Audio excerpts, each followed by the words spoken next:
tes forces.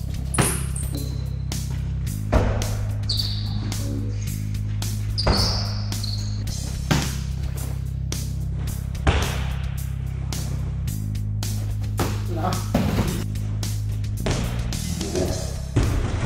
Nous allons voir dans ce petit cours comment se protéger contre un coup de pied hauteur visage qui viendrait sur le côté.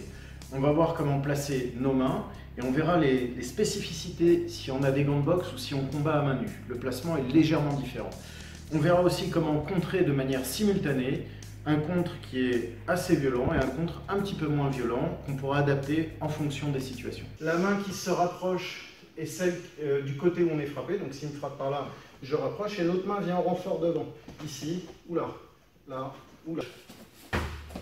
À mon tour. À toi. Moi. Toi. Vous voyez comment je viens bloquer avec mes deux bras et j'absorbe le choc. Encore. Plus fort.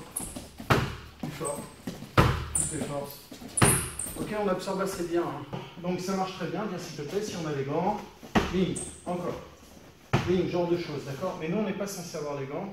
Et si il fait la même chose et que votre main est là, si là, vous n'êtes pas assez tôt pour absorber le choc, le fait d'être comme ça, c'est largement insuffisant. Vous n'avez pas la partie mousse, d'accord? Mais là non plus. Donc le coup, il va vous faire mal. Donc dans un cas comme ça, si on n'a pas les gants, on va ouvrir un peu. Approche-toi un peu. Frappe fort. Plus fort, fort. Là, encore. Vous voyez comment j'absorbe avec le bras? On absorbe très bien avec le bras. Maintenant, si je mets ma deuxième main en fort, ça donne ça. Reviens, toutes les forces. Là, ok, vous avez vu, j'absorbe avec la position des bras où est aussi importante. Ici, on a un os, là, on a un os. Donc, je ne vais pas présenter qu'un seul os face à son tibia, qui est plus épais. Je vais présenter les deux os qui sont là, plus la partie musclée. Pareil, ici, ma main, face palmaire. Face dorsale, face palmaire. Donc, quand je bloque, je suis ici. Frappe. Là, ici, plus fort. Là, vous avez que ma main n'est pas collée sur mon visage, donc je suis obligé d'ouvrir un peu. D'accord? Donc, enlève les gants. Si on fait le même travail maintenant, sans les gants, mets-toi bien en garde par contre. Voilà, voilà. Et bien, ça donne ça. À toi. Moi. Toi. Je voudrais enlever quelques idées préconçues. On a l'impression qu'un coup de pied visage, c'est forcément super fort et c'est inarrêtable avec une main.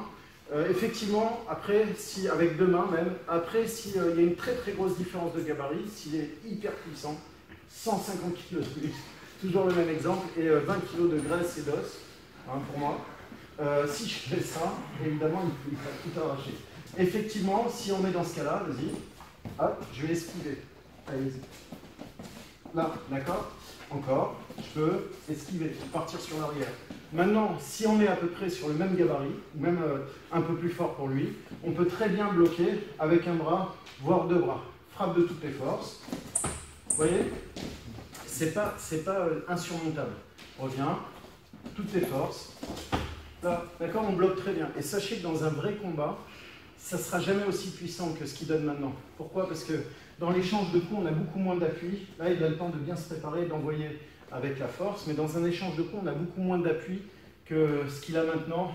Il est en salle, il n'est pas essoufflé, il n'a pas pris de coups, il a de bons appuis, il va rentrer vraiment frappé comme il faut. Donc vous avez vu que sans trop de force, sans trop se faire mal, on peut ouvrir et absorber le choc avec cette partie-là. Donc si maintenant je travaille frappe avec les deux mains, eh ben, ça marche encore mieux. Toutes tes forces, Pat. Oui. Là, encore. Vous avez vu, on bloque bien. Hein. Je prends à la limite un tout petit choc avec ma main, ça peut arriver, mais on bloque bien dans l'ensemble. Si j'avais pas eu mes bras, vous imaginez, hein, ma tête, je serais peut-être par terre maintenant. Je serais pas en train de vous parler. Donc ça fonctionne plutôt bien. Encore. Allez, plus fort, c'était un peu mou. Allez. Là, vous avez vu, on absorbe assez bien. Donc après, bien sûr, il y a un contre, c'était visage. Hein, c'est pas grave, ça fonctionne quand même assez bien. On absorbe bien, il n'y a pas vraiment de problème. Bien sûr, c'est pas agréable, je ne vais pas vous dire que c'est super agréable pour le bras, mais vaut mieux le prendre ici, absorber le choc, que dans la tête, comme j'expliquais. Maintenant, on va voir ce qu'on peut faire par rapport à ça.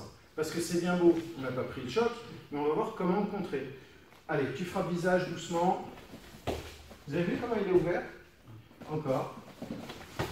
Ok, nous on n'est pas assujetti à des frappes interdites, comme aux parties génitales. Si maintenant c'est un gars hyper dangereux, Jack l'Éventreur, il a un couteau sur lui, il met un coup de pied, et il veut me tuer, il veut me planter juste derrière, et ben là, j'ai pas de scrupule à frapper sur une zone fragile. D'accord ? Je vous donne un exemple extrême exprès pour bien vous expliquer. Après, on peut diminuer, on n'est pas obligé de donner une réponse super puissante, super forte tout de suite.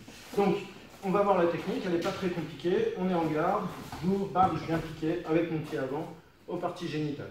Encore, là, d'accord? Et si je ne suis pas super sûr de mon coup parce que je sens qu'il est très très puissant avec les jambes, là, je peux rajouter l'autre main, comme j'ai fait précédemment.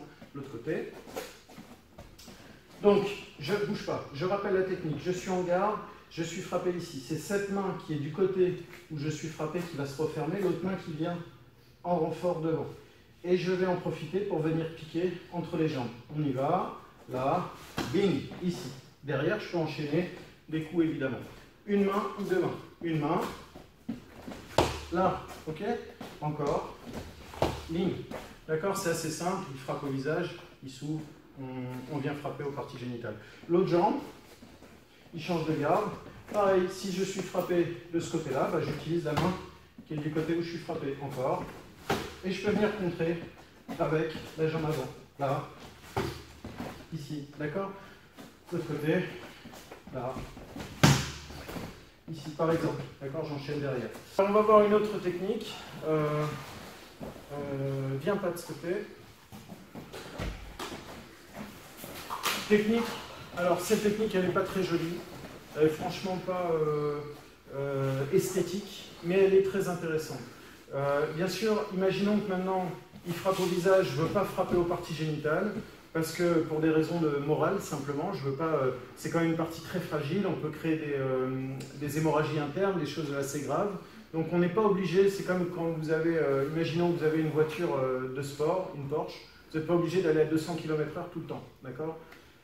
Donc là, je veux lui faire moins mal, je veux pas frapper aux parties génitales pour des raisons qui m'appartiennent, je veux faire une autre technique sur la même frappe. Il frappe au visage, voilà, viens jusqu'à moi. Là, je vais rentrer et je vais le pousser simplement, je vais le déséquilibrer. Alors j'y vais doucement, je vais y aller un tout petit peu plus vite, un peu plus fort, frappe un peu plus fort, voilà, encore. Là, vous voyez ce qui se passe? En fait, si je suis dans le temps, il y a des chances que vu qu'il est ouvert, si j'arrive à... simplement, j'ouvre, je prends le choc, et au moment où j'absorbe, je remonte, vous voyez, comme un toit de maison un petit peu. Je remonte le bras. 1, 2, et l'autre main vient en renfort par en dessous, et je pousse simplement sur les jambes. On y va tout doucement, doucement, jusqu'à moi. Là, ici, vous avez vu, je prends le choc, je remonte le bras. Merci Pat. Quelqu'un d'autre? Un volontaire? Il n'y en a pas?